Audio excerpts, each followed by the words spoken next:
Donc Mathilde Panot, qui est députée du Val-de-Marne et qui est la présidente de la commission parlementaire qui s'est penchée, d'enquête parlementaire, qui s'est penchée justement sur l'accaparement, la mainmise du privé sur l'eau. Bravo! Merci beaucoup à toi, merci à toutes celles et ceux qui ont contribué à ce que ce rassemblement puisse se tenir pour réaffirmer haut et fort que nous ne voulons pas de la financiarisation de l'eau qui est la ressource la plus vitale que nous ayons sur Terre, puisque qui que nous soyons dans la société, 3 jours sans eau et nous sommes morts. Alors ça a été rappelé à l'instant, mais je voudrais quand même rappeler à quel point l'heure est grave sur cette question de la financiarisation dans le monde, notamment, et c'est pour ça que nous sommes ici aujourd'hui, parce que un seuil a été franchi avec l'entrée en bourse de l'eau en Californie, mais finalement qui réalise le rêve de Goldman Sachs et d'autres qui disaient l'eau va être l'or bleu du 21e siècle, comme ils l'ont fait avec l'or noir, c'est-à-dire le pétrole, et qui est un mouvement de fond. Alors on avait déjà l'eau qui était embouteillée, je vais en reparler juste après, qui est une sorte de marchandisation de l'eau.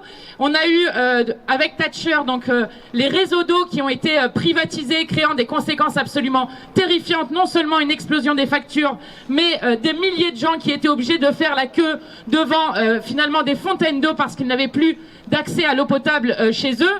Et l'Australie, qui est le premier État au monde à avoir installé un marché sur la question de l'eau, avec des conséquences extrêmement fortes. Moi je le dis et je le répéterai tant qu'il le faudra, celles et ceux qui croient que le marché va pouvoir allouer correctement une ressource aussi vitale que l'eau se mettent complètement le doigt dans l'œil. Regardez ce qui s'est passé en Australie. Rappelez-vous en 2019, ces méga-feux qu'il y avait en Australie. Eh bien en 2019, alors qu'il y a ces méga-feux avec toutes les conséquences qu'on connaît, il y a une entreprise singapourienne qui décide qu'elle n'a rien de mieux à faire, puisque vous comprenez, lorsque vous faites un marché de l'eau, lorsqu'il y a une sécheresse ou lorsqu'il y a des feux ou lorsqu'il y a des événements climatiques extrêmes, finalement, eh bien, ça devient profitable pour les grands groupes. Eh bien, cette entreprise singapourienne a décidé de vendre 89 millions de mètres cubes d'eau à prix extrêmement cher à un fonds de pension états-unien pour arroser des amandes qui étaient destinées à l'exportation à un moment où nous avions besoin d'eau de manière absolument vitale. C'est cela qui se passe lorsqu'on décide de laisser le marché décider sur cette ressource en eau.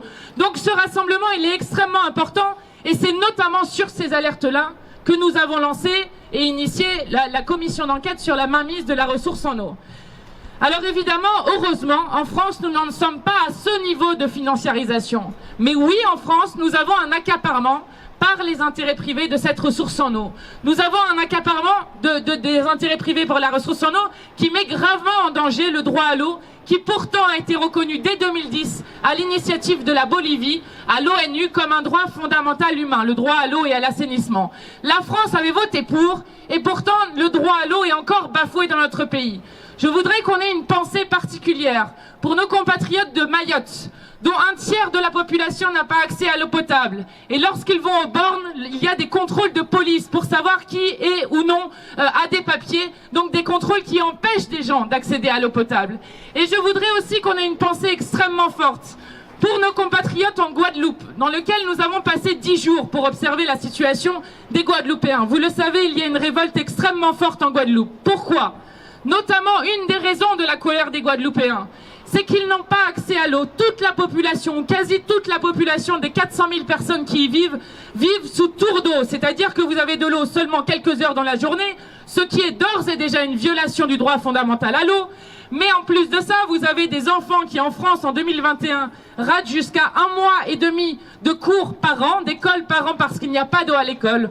Vous avez une situation de l'assainissement qui est tellement catastrophique qu'on nous explique que si dans 10 ans rien n'est fait, eh bien finalement on arrivera dans une situation où il n'y aura aucun point de baignade avec une eau de qualité très bonne ou excellente, avec les effets que ça a évidemment sur les maladies chroniques et la santé.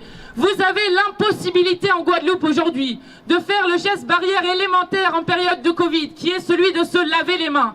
Et vous avez évidemment, se rajoute par-dessus, un empoisonnement au chlordécone qui empoisonne les eaux, les terres et les êtres pendant 600 à 700 ans. Pourquoi est-ce qu'on en arrive à cette situation en Guadeloupe? Pas parce qu'il n'y a pas d'eau. Il y a 2 à 3 fois plus de ressources disponibles par an et par habitant en Guadeloupe qu'en Hexagone. Pourquoi? Eh bien parce que Veolia est venu pendant 70 ans à gérer les réseaux d'eau n'importe comment, est parti en disant bon bah on part du jour au lendemain. Entre temps ils ont empoché quelques millions, ils ont dit aux élus vous ne nous attaquez pas en justice, on ne vous attaquera pas en justice, et ils sont partis dans cette impunité là.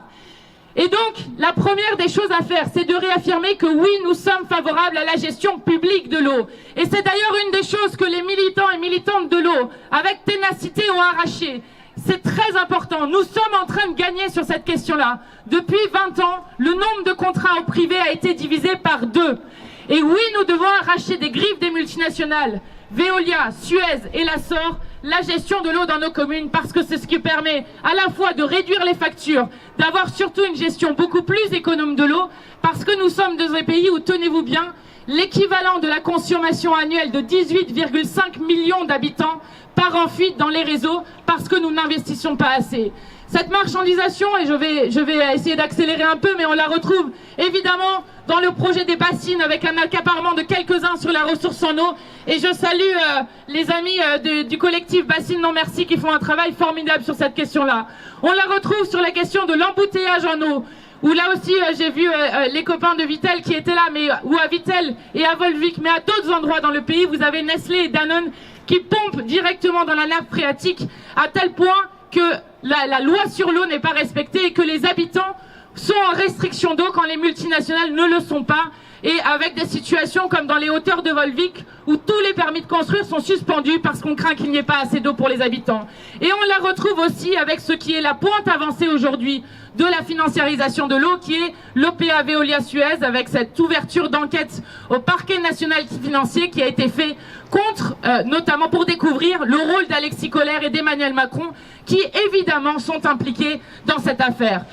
Donc merci infiniment d'avoir organisé ce rassemblement. Je crois que c'est très important, en nombre, que nous refusons qu'on laisse marchandiser la ressource la plus vitale au monde qu'est l'eau, que nous voulons que l'eau soit reconnue comme un commun, et nous souhaitons l'inscrire dans la Constitution en tant que telle.